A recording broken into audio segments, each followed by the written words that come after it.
Do you see yourself as the rebel who challenges the status quo on skin health? Learn how to be a critical thinker, discover innovative solutions to skin conditions, and facilitate individualized healing on a deeper level with Truth Treatment Systems. Truth Treatment Systems provides you the products and tools to unveil the truth behind skin conditions. Sign up for a wholesale account today at truthtreatmentspro.com and receive 10% off your first order. That's truthtreatmentspro.com. This podcast is sponsored by LAMPROBE. LAMPROBE is a popular aesthetic tool that enables skincare practitioners to rapidly treat a wide variety of common minor skin irregularities, or MSI. Red MSI treated by LAMPROBE include dilated capillaries and cherry angiomas, yellow MSI, cholesterol deposits and sebaceous hyperplasia, and brown MSI treated include skin tags and more. LAMPROBE MSI treatments are non-invasive and deliver immediate results. LAMPROBE can empower your skin practice with these new and highly in-demand services. For more information, visit lamprobe.com. That's LAMPROBE.com. And follow LAMPROBE on social media at LAMPROBE.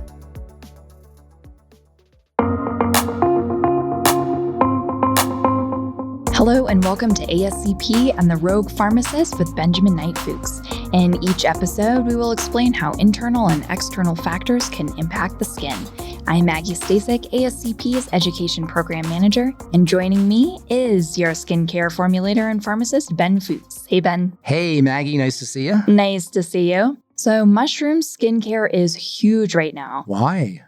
We're going to find out. I'm hoping you can tell us. And I'm curious, are mushrooms really magic for the skin? Yes, they're magical. Nice pun there. Magic mushrooms. Mushrooms are amazing. Mushrooms are, there's so many reasons why mushrooms are amazing. I think my favorite thing about mushrooms is, well, first of all, mushrooms are fungi. There's 4 kingdoms in nature. We got the animal kingdom, we got the plant kingdom, we got the bacterial kingdom, and we got the fungi kingdom, or the fungal kingdom. Right? So there's 3 main kinds of fungi. There are molds, there are yeast, and then there are mushrooms. And mushrooms are technically the fruit of a fungus. The real body of a fungus, the tree of a fungus, if you will, are these long wires that live underneath the ground. They're called mycelium. And these mycelium are made of individual threads. These wires are. Have you ever seen mycelium? They're like these long wires, and they live underneath the ground. And then in certain mycelium, fruit will come out, and those fruit will rise above the ground, and we call those mushrooms. A mushroom is the fruit of the body of the fungus, which is called a mycelium. The mycelium itself is made up of very, very small threads called hyphae, and these hyphae bind together. And collectively, they're referred to as mycelium. And you have miles and miles and miles of mycelium under the ground. In fact, the largest organisms in the world, if you consider the mycelium as part of the organism, are the fungus. And what's really cool about these mycelium and these fungus in general is they are the link between death and life. Mycelium have an ability to decompose organisms that are dead and turn them and break them down into their components, their mineral components, their vitamin components, their elemental components, and then return those elemental components to the earth so that new life can begin. And death gets turned into life via the fungal kingdom. They're the bridge between death and life. And fungus can eat anything. I remember when I was a kid, we used to play baseball, and there was a creek in the back right next to where we would play baseball. And if you hit the ball too hard, it would go into the creek, and we'd get the ball out, and then we'd play again. Then we'd take the ball, and we'd bring it home, and we'd stick it in the closet or something. And then invariably, within a week or so, there'd be this green stuff growing on top of the baseball. Well, what is that green stuff? We call mold, of course. What is that stuff? That stuff is fungus that is eating the baseball. In other words, fungus can eat anything. They can eat old shoes. They can eat baseballs. They can eat clothes. They can eat anything that is made organically, that contains carbon. And they can break down that component, extract the nutrients, and return them back to the soil where life can begin. In fact, minerals, or rocks, I should say, are obviously not alive. they're dead or they don't have life force in them, fungus can actually eat rocks. And the hyphae can actually drill into rocks and release the minerals out of the rock so that those minerals can be returned to the soil and then plants can use them. So they perform probably the single most important role in all of nature. They turn things that are not alive into their building block components so that life can arise from them. And all things that are dead will eventually become food for fungus.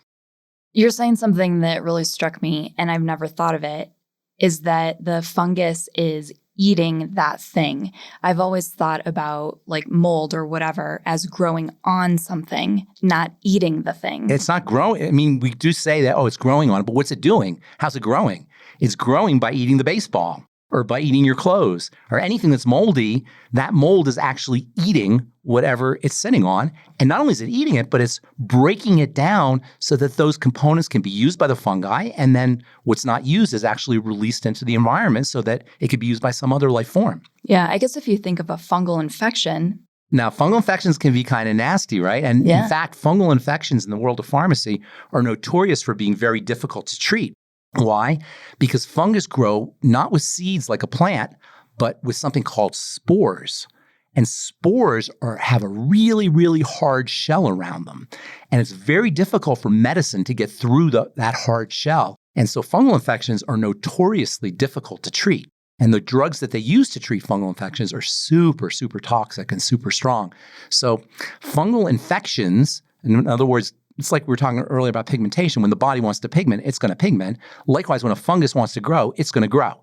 Its job is to proliferate, and it has mechanisms that will protect it from anti-proliferation strategies. So fungal infections are very difficult to treat. On the other hand, funguses live in competition with bacteria. And so funguses make antibacterial compounds that we actually use. So penicillin, for example, is a classic example of a compound that's made by a fungus, not for us, but so that it can compete with bacteria, because fungus are always competing with bacteria.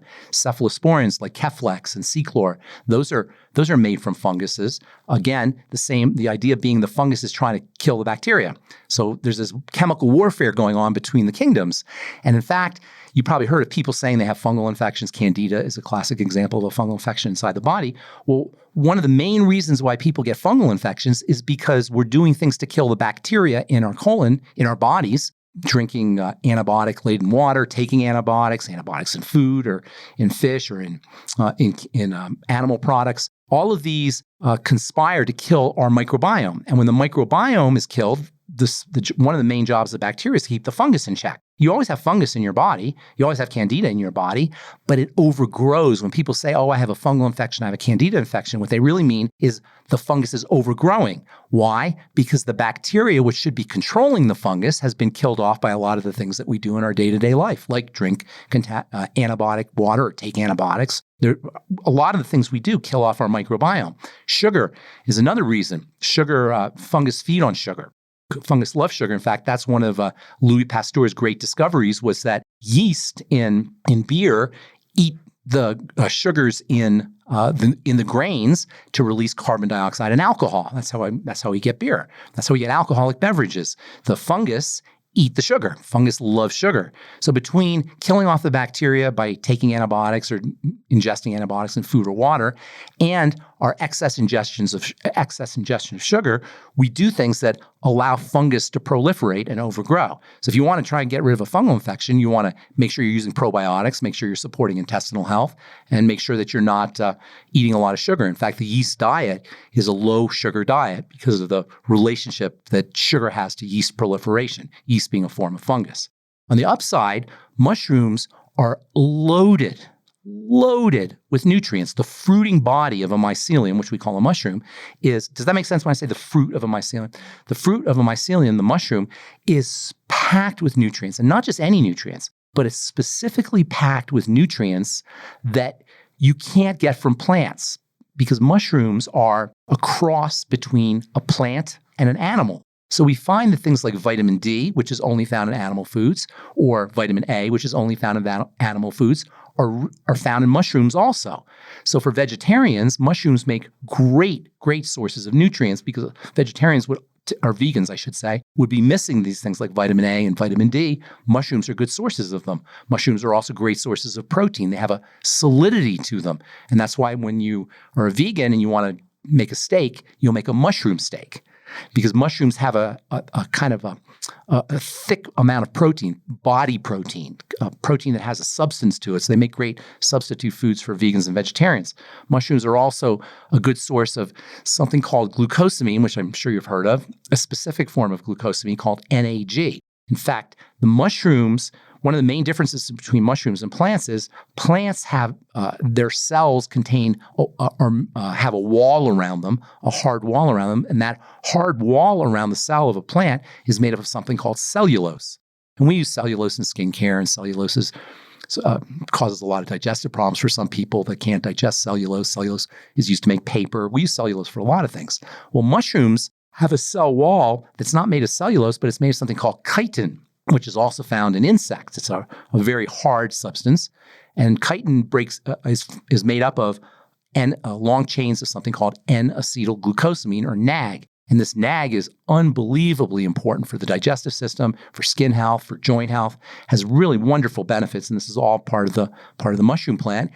We could actually change through industrial procedures and chemical procedures, we can change that chitin to another molecule called chitosan, which you may have heard of. And chitosan has some really nice skin health benefits, especially for wound healing. And in fact, mushrooms in general have compounds that are very important for wound healing. Something called beta-glucan. I don't know if you've ever heard of beta-glucan. That's an awesome skincare ingredient, and that's rich in mushrooms. Polysaccharides in mushrooms, these long sugar chains in mushrooms, are good for softening the skin, and they're very hygroscopic. They absorb water. And these polysaccharides also have wonderful immune boosting properties. And traditionally, mushrooms have been used to boost the immune system because of these polysaccharides. These polysaccharides function as adaptogens. And in fact, cancer, these polysaccharides are used to treat cancer. And so cancer patients will oftentimes use mushrooms for their immune boosting properties, largely based in their polysaccharide content. And then there's also in addition to vitamins, there's another substance, an amino acid called ergothioneine. I don't know if you've ever heard of that. That's getting a lot of buzz in the world of skincare. Ergothioneine is an adaptogen. And in fact, mushrooms are wonderful sources of adaptogens. These polysaccharides that we talked about, beta-glucan and ergothioneine, they have adaptogenic benefits that help upregulate the genetics of the organism that eats them, specifically the genes that are associated with immune boosting and with stress management. So mushrooms are tremendously, tremendously valuable as food sources, topically, as medicines. And of course, as I said, they're the bridge between the dead compounds and living compounds, or death and life. Are there any precautions? Yes, absolutely. Mushrooms can be toxic. In fact, mushrooms, or fungus, I should say, can be toxic, and fungal infections are notoriously difficult to treat. And there's all kinds of fungal infections that kill organisms. There's a really neat fungus, actually, called an ant fungus, or I forgot the technical name of it, but this fungus will actually inject itself through its hyphae into ants and then eat the ants from the inside. They'll eat the ants, but they won't eat any parts of the ants that the ants need.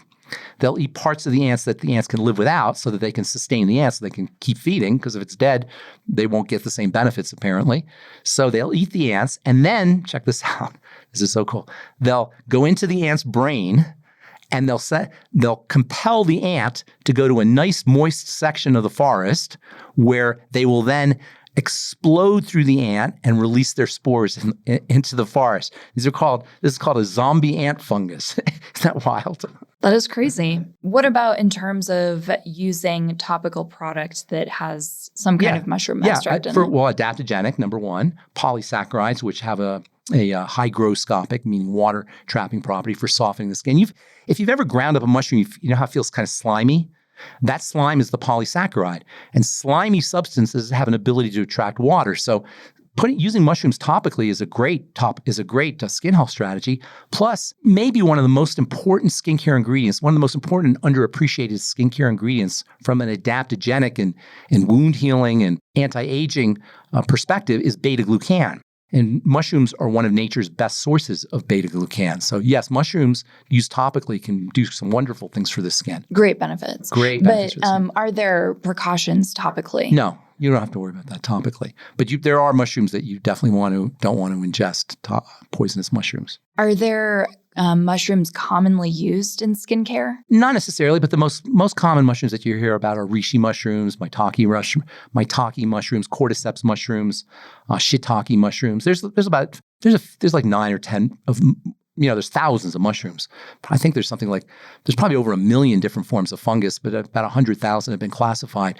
But there's about 9 or 10 that you hear a lot about, and those are the ones that are mostly used. But really, all mushrooms are going to have some benefits for the skin. Of course, you don't want to put toxic mushrooms on your skin, but the bodies of the mushrooms, the substance of a mushroom contains wonderful, wonderful compounds for the skin. Absolutely. So a lot of the benefits or the ingredients that you're talking about could come from other sources. So when a company says that this product has mushrooms or whatever their marketing is that just marketing, or is there a benefit that's coming from mushrooms? Uniquely from mushrooms? Yeah. No, I don't know of anything that's uniquely found in mushrooms. Mushrooms are just another form of, another wonderful living substance on the earth that can give us humans benefits, along with fruits and vegetables and even trees and anything that lives, even bacteria, anything that lives on the earth has compounds in it that support its life, and we can take advantage of those compounds for our life or for the health of our bodies or skin.